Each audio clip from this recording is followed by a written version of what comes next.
बुलढाणा जिल्ह्याच्या मेहकर तालुक्यातील हिवरा आश्रम येथे 21 जानेवारी रोजी स्वामी विवेकानंद जन्मोत्सव सोहळ्याचे आयोजन करण्यात आले होते।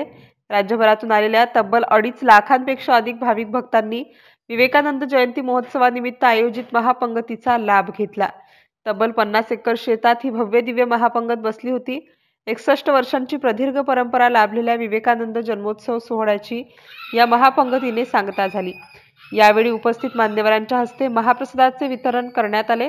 सामूहिक शिस्तीची भक्ती दाखवित 50 एकराच्या परिसरात एकाच वेळी 53 पंक्ती बसल्या होत्या। तब्बल 101 ट्रॅक्टरद्वारे व 3000 स्वयंसेवकांनी महाप्रसाद वितरणात सहभाग घेतला होता। विशेष बाब म्हणजे कोणतीही अस्वच्छता न करता ही महापंगत अवीट चवीचा महाप्रसाद सेवन करून उठली। तसेच आलेल्या सर्व भाविक भक्तांसाठी देव माणसात आहे या उक्तीप्रमाणे फुलाने तसेच अगरबत्ती व गंध लावून प्रत्येक भाविकांचे पूजन करण्यात आले। यावेळी आमदार सिद्धार्थ खरात, माजी आमदार संजय रायमुलकर, विवेकानंद आश्रमाचे अध्यक्ष RB मालपाणी, उपाध्यक्ष अशोक थोरहाते, सचिव संतोष गोरे, सहसचिव आत्मानंद थोरहाते, हरिभक्त परायण प्रकाश महाराज जवंजाळ यांच्यासह जिल्हाभरातील दिग्गजांची प्रामुख्याने उपस्थिती होती।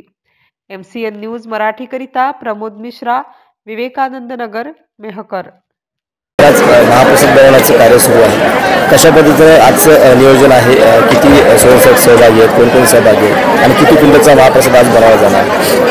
विवेकानंद जयंतीच्या निमित्ताने दिला जाणारा महाप्रसाद त्याची सुरुवात आपण आदल्या दिवशी करतो। सकाळी 3 वाजेपासून महाप्रसाद बनवायला सुरुवात झाली। शेकडो गावांचे जवळपास 3000 स्वयंसेवक स्वतः अत्यंत निष्ठेने आणि श्रद्धेने या उपक्रमात सहभागी होतात। सायंकाळपर्यंत 200 क्विंटल गव्हाची पुरी आणि 100 क्विंटल वांग्याची भाजी असं यावर्षीचा महाप्रसाद आहे।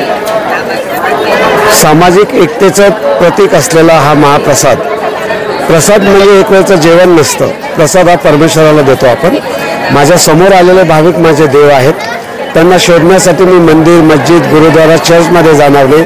तो मला गरिबाच्या झोपडीत दिसतो, तो मला दीन दुःखी पीडितांमध्ये दिसतो आणि तो माझा देव आहे। मी त्याला नैवेद्य अर्पण करणार। या भूमिकेतून सुरू झालेली ही महापंगत आज इतक्या भव्य प्रमाणात संपन्न होते। दूरदूरून अक्षरशः स्वतः खर्च करून हे भाविक महिला असतील, वृद्ध असतील, तरुण असतील इथपर्यंत येतात आणि या प्रसादाचं स्वतः बनवतात आणि वितरण करतात।